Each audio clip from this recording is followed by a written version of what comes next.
My name is Claire Morgan. I am 33 years old, and for most of my life, I thought the worst thing my mother ever did was leave me standing alone under the giant clock at Philadelphia's 30th Street station. I was 12. I had $9 in my backpack, no phone, no map, and no idea which train could take me anywhere close to home. My mother called it a prank. My father called it a lesson. My older brother Caleb laughed so hard from the passenger seat that I could see his shoulders shaking through the car window. Then, my mother leaned out just far enough for me to hear her over the traffic and shouted, "I bet $75 you won't find your way home before dark." The car pulled away. I remember the red brake lights disappearing into the afternoon crowd. I remember the station swallowing me whole. And I remember thinking, with the strange cold logic of a child who has finally understood the rules, that if the people who gave birth to me could drive away smiling, then home had never been safe. 21 years later, my mother sat in a courtroom wearing a cream suit and pearls, telling a judge that the whole thing had been a harmless family joke exaggerated by a difficult child. Then the attorney clicked play. Security footage filled the monitor. There I was, small and frozen beside the clock. There she was, laughing in the car. And there were the words no one in that room could soften. "I bet $75 she won't find her way home." My mother stopped smiling. Before I tell you how that video destroyed the image she had spent 2 decades building, tell me what time it is where you are watching from, what city you are in, and whether the weather outside matches your mood today. Some stories travel because pain recognizes pain. Mine began in a house that looked respectable from the street. We lived in Glenford, Pennsylvania, in a 2-story brick home with white shutters, trimmed hedges, and a porch swing my father installed the summer I turned 6. My parents, Denise and Warren Ellis, owned a small chain of educational toy stores called Bright Start Market.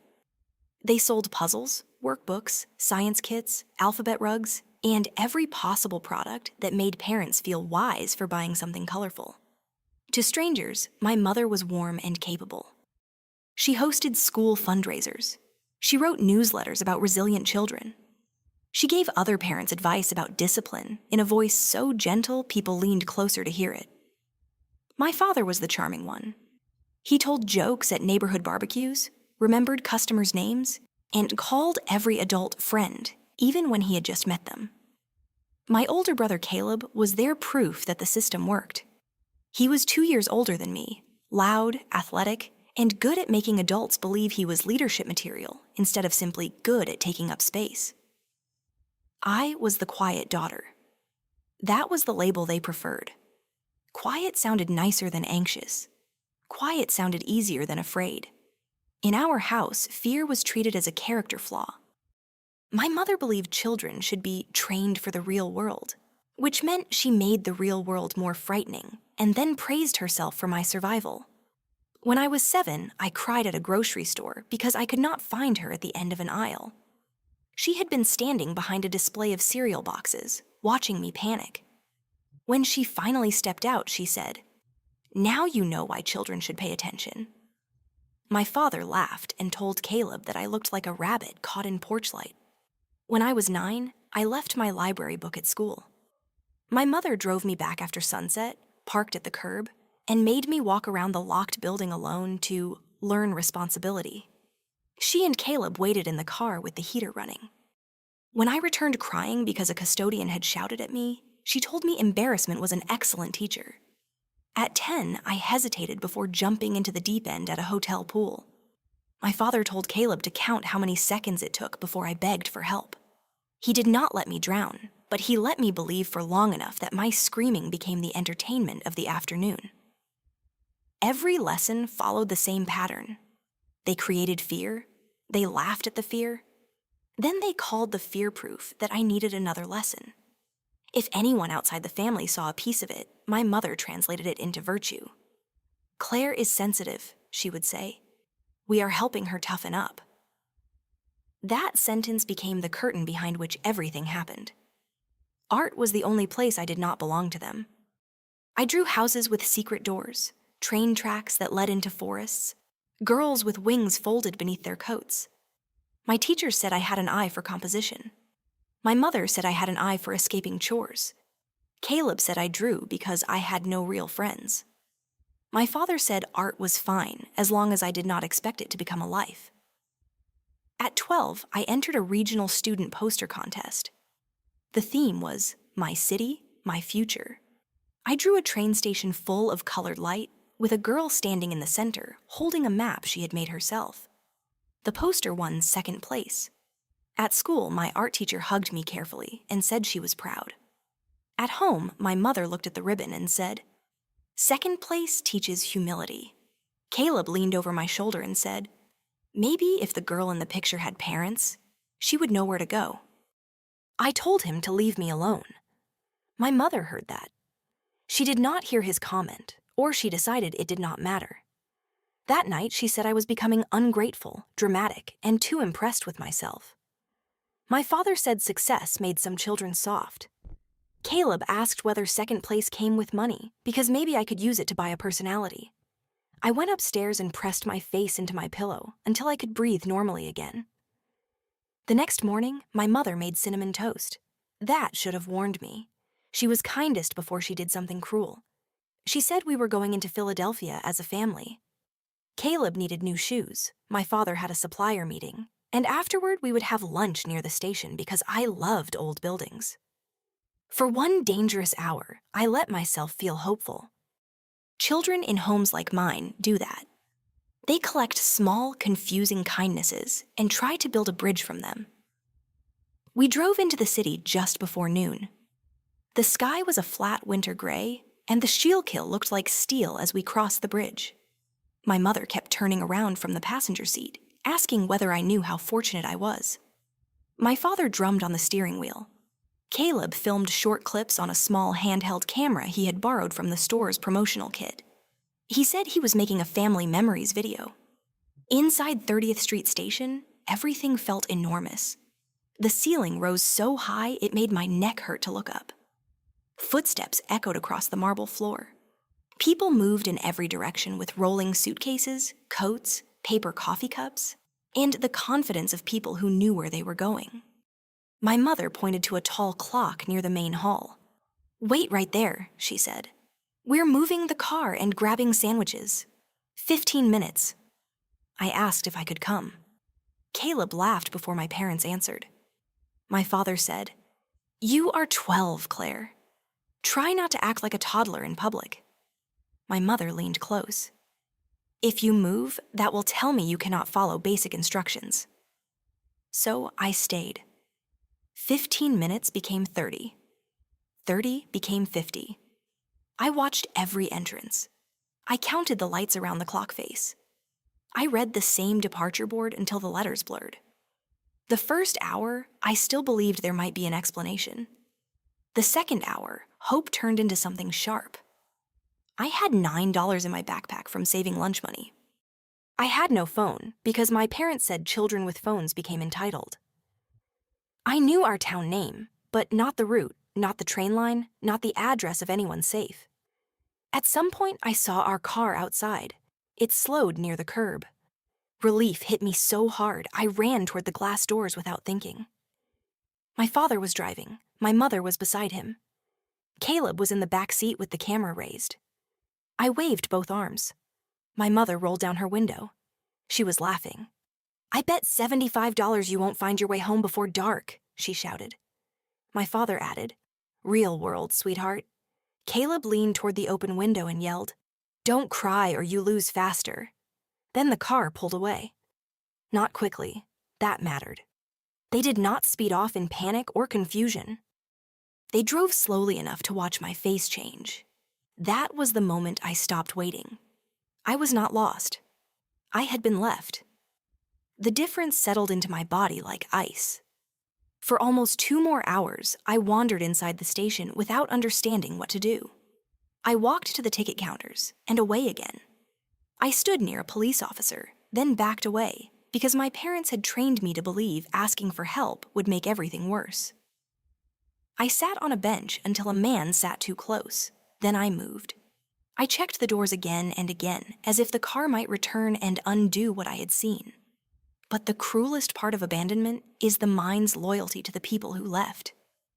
Even after they left, some part of me wanted them to come back. A station employee named Marisol Vega found me near a vending machine. She wore a navy jacket with a transit badge and had her hair pulled into a silver-streaked braid. She asked whether I needed help. I said no. She asked where my adults were. I said they were coming back. She looked at the clock, then at my shaking hands, then at my backpack pressed to my chest like a shield. How long have they been gone? That question broke something loose. I started crying so hard I could barely form words. Marisol did not touch me without asking.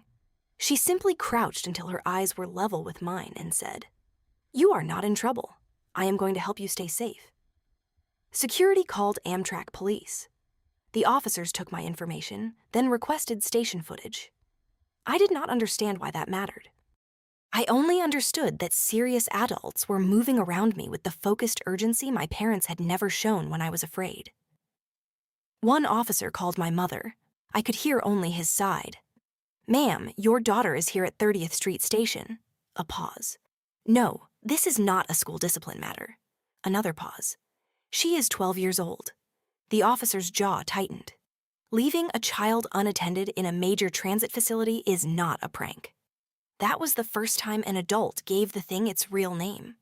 Not lesson, not joke, not resilience, abandonment. My parents refused to return immediately. My mother said they were already halfway home and that I needed to learn. My father said state involvement would be an overreaction. Caleb apparently shouted in the background that I had lost the bet. By evening, I was not allowed to go home. A child welfare worker named Elaine Brooks met me in a small office near the station police room. She had kind eyes and a folder already filling with notes. She asked about previous incidents. I did what children do when loyalty has been trained into them. I minimized. I said my parents liked lessons. I said they were strict. I said I was probably too sensitive. Elaine listened, then asked, "Do strict parents usually laugh when you are scared?" I had no answer. The emergency placement that night was supposed to be temporary. I was sent to the home of Ruth and Daniel Morgan in the suburbs outside Philadelphia. Ruth taught 3rd grade. Daniel repaired clocks and old radios in a shop behind their house. They had fostered children before, but their home did not feel like an institution. It smelled like soup, lemon soap, and warm dust from old wooden shelves.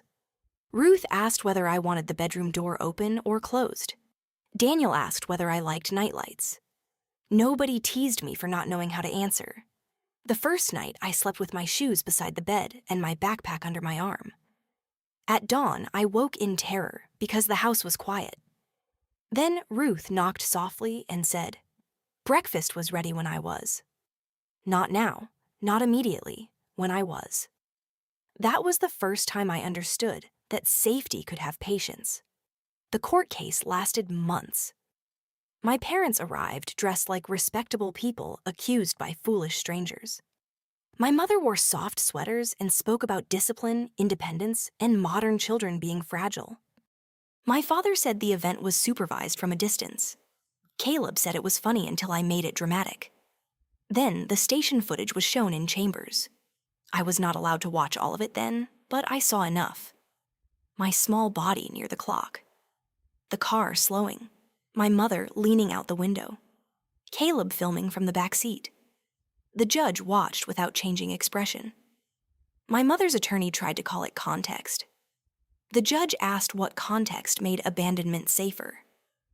My parents were offered a reunification plan, parenting classes, therapy, supervised visits, home inspections, no humiliation-based discipline. My mother called it government intrusion. My father called it a punishment for being honest parents. They attended 3 sessions, missed 2, argued with 1 therapist, then petitioned to terminate the plan and place me in long-term guardianship. That sentence sounds clean. It was not clean. It meant they chose pride over the work required to get me back. I remember Elaine telling me gently. I remember Ruth sitting beside me and not saying anything until I asked what would happen next. Daniel placed a mug of cocoa on the table and said, "Next, we stay." They did. At 14, the Morgans became my legal guardians.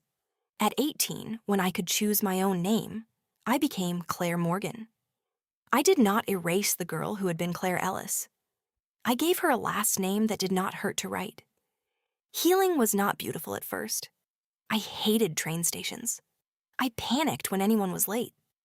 If Ruth said she would be back in 10 minutes and took 12, I would be standing at the window, ashamed of myself and unable to move. Daniel eventually learned to text me even from the grocery store parking lot. Leaving now, traffic is heavy, still coming back. 3 short messages did more for my nervous system than years of my mother's lectures about toughness. I went to therapy, I drew, I won scholarships. I studied design, then user experience, then brand systems, because I became fascinated by the way people used visuals to tell the truth, hide the truth, or make a lie look trustworthy. After college, I moved to Portland, Oregon, and built a small studio designing identities for nonprofits, clinics, and local businesses. I married a calm man named Owen, who never used my fear against me. We had no children yet, though people kept asking. We had a rescue dog named Juniper, who hated thunderstorms and trusted me completely. For years, my biological family existed only as blocked profiles, old court documents in a locked folder, and memories I could usually pass without opening. Then my phone started ringing. 32 missed calls from a number in Pennsylvania, 3 emails, a LinkedIn message, a voicemail from my younger half-sister Mia. Mia had been a toddler when I left. I remembered her as a child with sticky fingers and a purple blanket, too young to understand why the house always felt like weather before a storm. Her voice now sounded careful, not like someone carrying a message for my mother, like someone afraid of what the message contained. "Claire," she said, "I know you may never want to speak to me. I understand that. But Mom filed a lawsuit, and I think you need to know before her lawyer finds you." I played the message twice. Then I called her back from my studio with the door closed. Mia answered on the first ring. She told me my mother had built an entire second career after the stores failed. Denise Ellis was no longer just a former toy store owner. She was the founder of the Resilient Home Project, a parenting consultancy that sold workshops, webinars, and courses about raising brave, independent children. She had written a book called Let Them Find Their Way. The cover showed a child standing on a road at sunrise. My stomach turned before Mia said anything more. Denise had been invited to speak at a state education conference. A local blogger found old references to the 30th Street Station case and wrote a post questioning whether Denise's resilience methods came from abuse. My mother sued for defamation. That was her mistake. Because the moment she sued, the truth became discoverable. Her attorneys expected a sealed juvenile file and vague memories. They did not expect the station footage to have survived. They did not expect Marisol Vega, retired but very much alive, to have preserved the incident report and camera reference number after testifying in the original case. They did not expect the court archive to produce a digitized copy showing my mother's face clearly through the open car window. Most of all, they did not expect me to still exist beyond their version of me. Mia said my mother wanted me to sign a declaration. Not an apology, not a statement of healing. A declaration that the station incident had been misunderstood, that I had eventually become strong because of my parents' methods, and that I did not believe Denise had intended harm. The draft was attached to an email from my mother's attorney. It referred to me as Claire Ellis, not Morgan, not the name I had chosen. My hands went cold. Owen found me at the kitchen table 30 minutes later, staring at the printed declaration. He read it silently. Then he placed it down and said, "She wants to use your survival as evidence that her cruelty worked." That sentence named the violation perfectly. Mia called again that night. She had cut contact with our parents 6 months earlier after having a daughter of her own. She said becoming a mother had made certain family stories unbearable. Denise used to tell the station incident as a funny example of teaching independence. She never said I was taken by police. She never said there was a case. She never said they refused to come back for me. Mia had believed I left because I was troubled, because foster parents manipulated me, because I wanted attention. Now she had read the files. Her voice cracked when she apologized. I told her she did not abandon me. She said, "No, but I benefited from the lie." That honesty mattered. My mother called the next morning. I recognized her voice immediately. Time had roughened it, but the structure was the same. Soft first, reasonable first. She said she was proud of the woman I had become. She said the lawsuit was being distorted by political enemies. She said the video, if released, would be misunderstood by people who did not know our family humor. Family humor, I repeated the phrase. She rushed on, saying I had always been artistic and dramatic, that I processed things intensely, that the station day had been frightening but transformative. Then she said, "You did find your way, didn't you?" I almost laughed. Not because it was funny, because even after 21 years, she could not stop turning my survival into her achievement. I asked why she had called it a prank in sworn filings. She sighed. Because that is what it was before outside people poisoned the meaning. I asked whether she remembered the bet. Silence. Then, "Your father said things he should not have said." I asked whether she remembered saying the words herself. Another silence. Finally, her tone changed. "You owe us the decency not to destroy what is left of this family." There it was. The old structure. Her action, my responsibility. Her reputation, my silence. I said I would not sign the declaration. She began crying then, but her crying no longer had keys to any locked room inside me. She said the conference had suspended her invitation, the publisher was delaying her paperback release, and several school districts had paused their contracts. She said everything she built would be ruined if the video became public. I said, "Then you should not have sued someone for telling the truth." She whispered, "It was a prank." I answered, "Then let the judge see it." The hearing was scheduled 3 weeks later in Philadelphia. My mother's attorneys were trying to block the footage from being used, arguing that juvenile records were sealed and that the video would cause unfair prejudice. The blogger's attorney, a sharp woman named Layla Grant, requested my testimony about consent, identity, and the truth of the underlying accusation. I agreed. Ruth and Daniel offered to come. Owen insisted on coming. Mia asked permission to attend. I said yes, not because I needed an audience, because my mother had always relied on isolation. This time, I would not stand under the clock alone. Before the hearing, Layla met us in a conference room and prepared me carefully. She did not promise justice. She did not say it would feel good. She warned me that my mother's lawyer might frame me as unstable, bitter, or manipulated.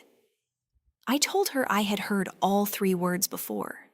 Layla placed a printed still from the video on the table. There I was, 12 years old, mouth open mid-cry, one hand lifted toward the car. There my mother was, smiling through the passenger window. For a moment, the room disappeared. I was back in the station, hearing the echo of announcements above me, smelling coffee and cold stone, waiting for someone to choose me.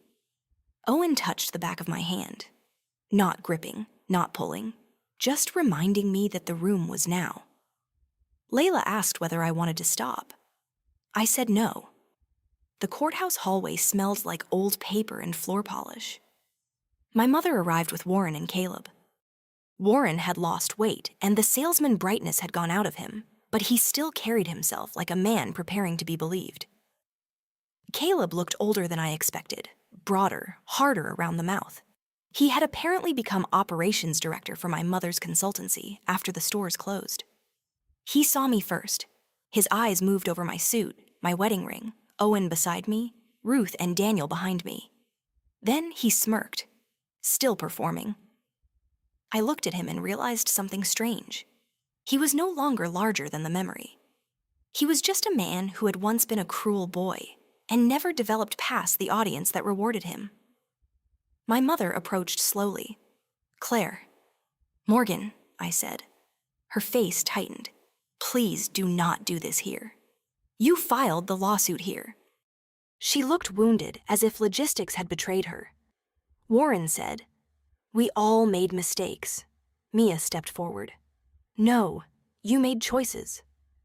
My mother looked at her younger daughter like she had discovered a second disobedience growing in the family. The courtroom was ordinary. Fluorescent lights, wooden benches, a judge with reading glasses and no interest in emotional theater. My mother's attorney argued first. He said the station event involved a brief discipline exercise, exaggerated by a traumatized child and sensationalized decades later by internet gossip. He said the video lacked full context. He said my mother's modern work had helped thousands of families. Layla stood and answered with one sentence. "Truth is a complete defense to defamation." Then she asked to play the footage. My mother's attorney objected again. The judge reviewed the file history, the preservation chain, and the purpose for which the evidence was being offered. Then he allowed it. The monitor turned on. The courtroom dimmed slightly. And there I was. Small, still, waiting beneath the clock. The footage had no music, no editing, no narration to make it worse.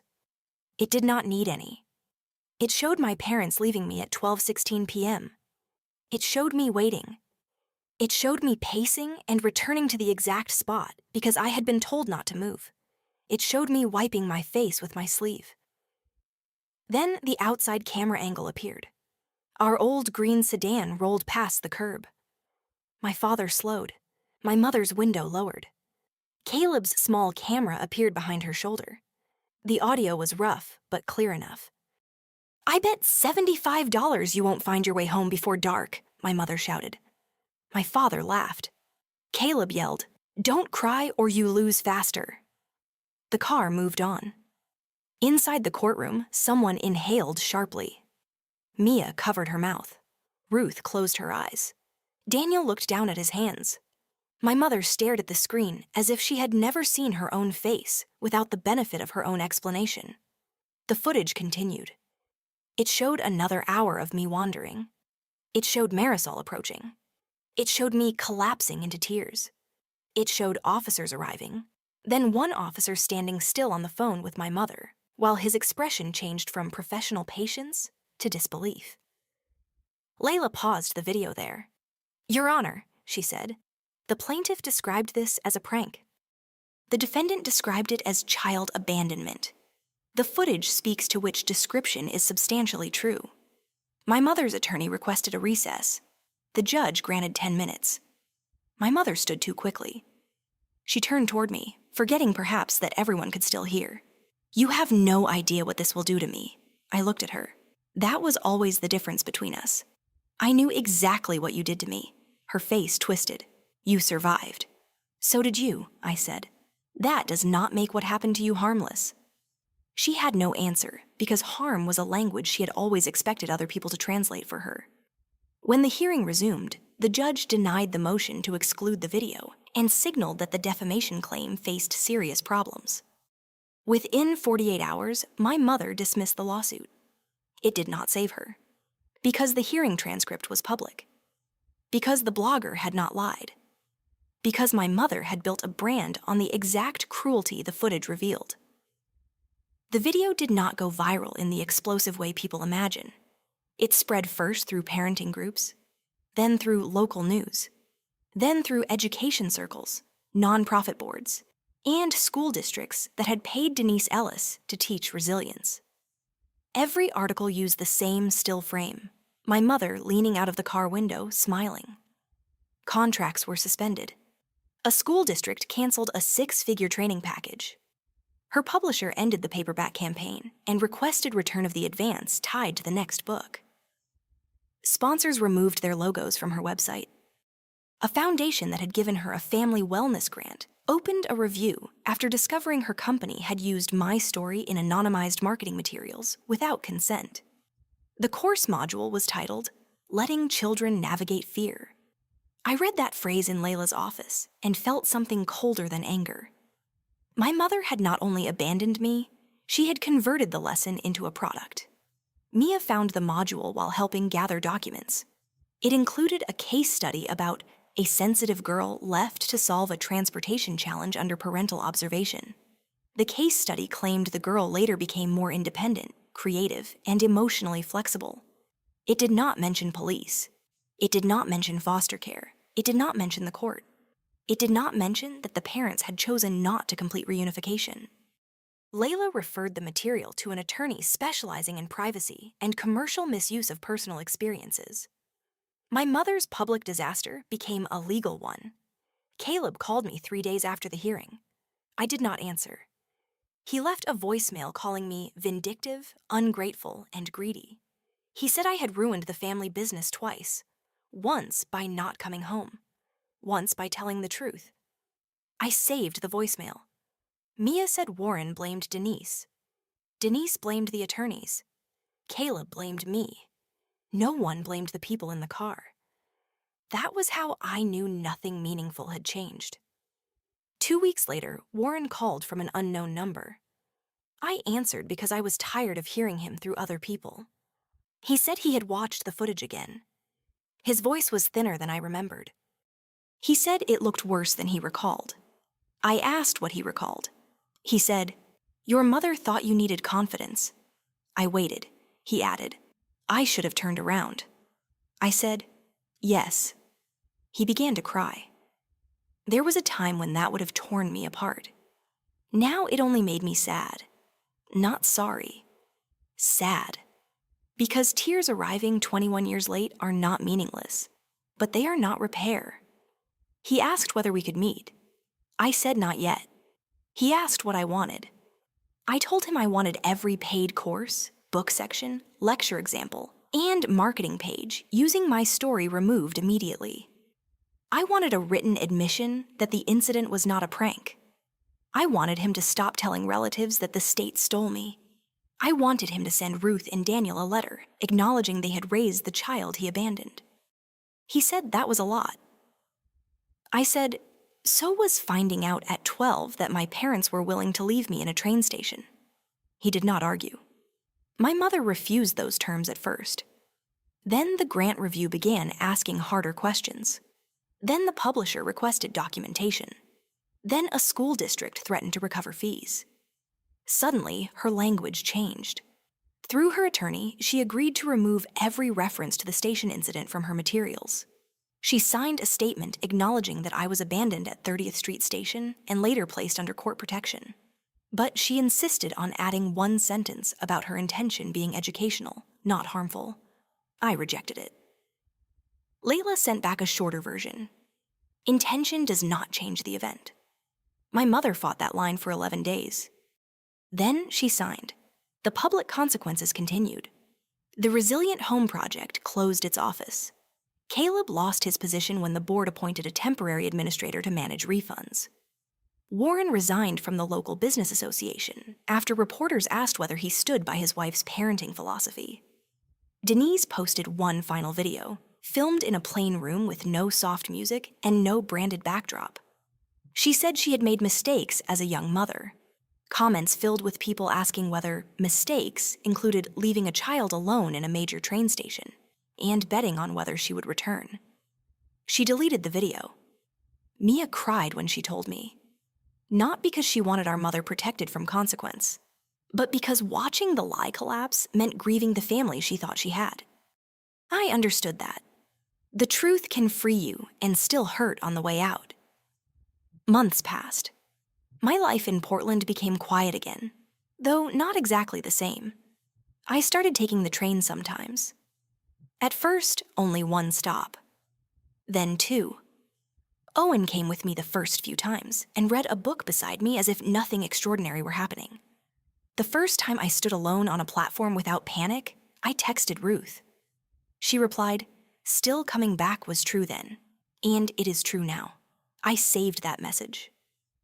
Mia visited in the spring with her little daughter Nora. She asked if naming her child Nora would bother me because our mother's middle name was Nora. I told her names can belong to more than one story. We spent the weekend walking by the river, letting Nora throw pebbles into the water.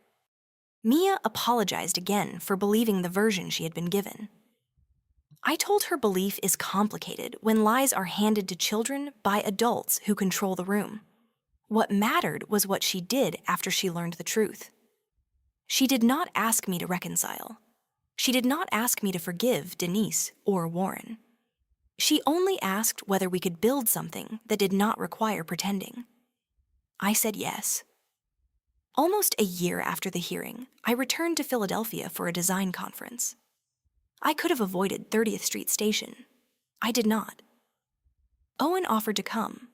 I told him I wanted to try alone. The main hall looked both smaller and larger than memory. The ceiling was still huge. The clock was still there.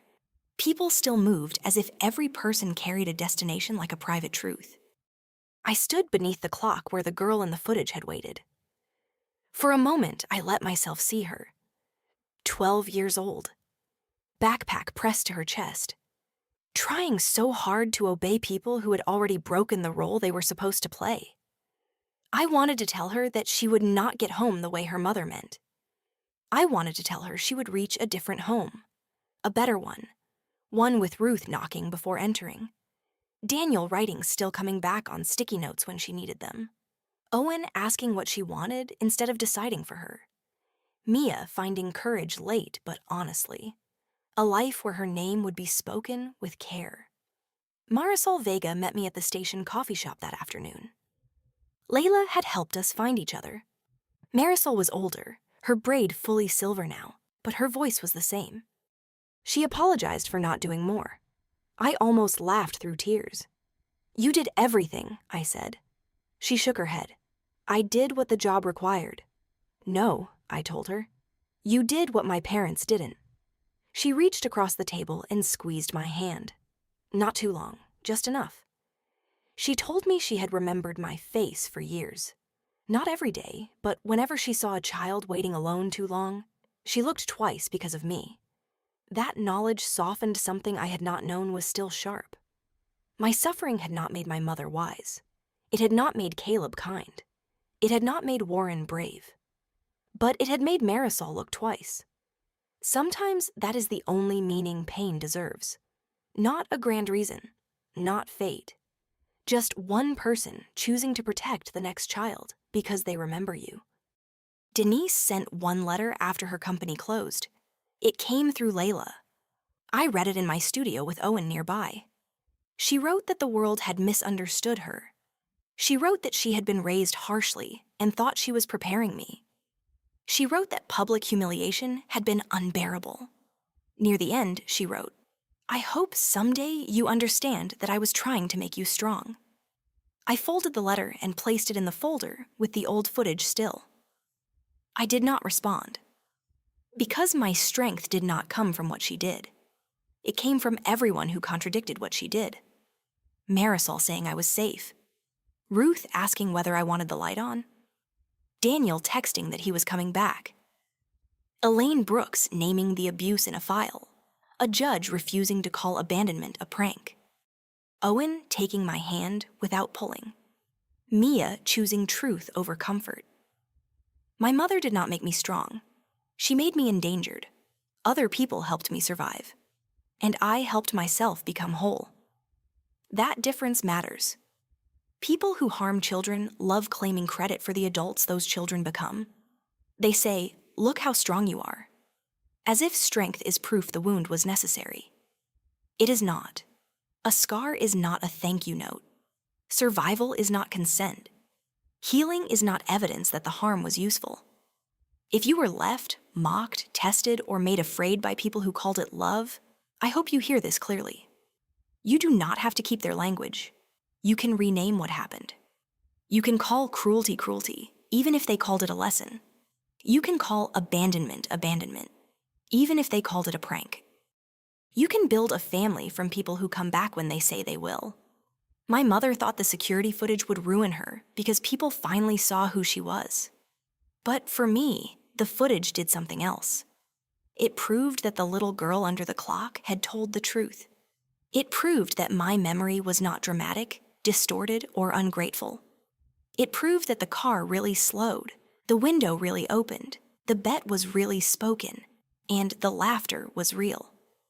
For years, I thought that video would destroy me if I ever saw it. Instead, it gave the truth back to its rightful owner. Me. So when people ask whether I am glad the footage surfaced, I tell them yes. Not because it ruined my mother, because it rescued the last part of me still waiting for someone to believe her. What would you have done if the people who abandoned you returned years later, asking you to protect their reputation? Would you sign the statement, accept the apology, or let the footage speak? Share your thoughts below. Someone reading your words may need permission to stop protecting a story that was built on their silence. Thank you for listening to this fictional story until the end. It was created for entertainment, reflection, and discussion. May it remind you that real love does not test whether you can survive without it, and real family never turns your fear into a game.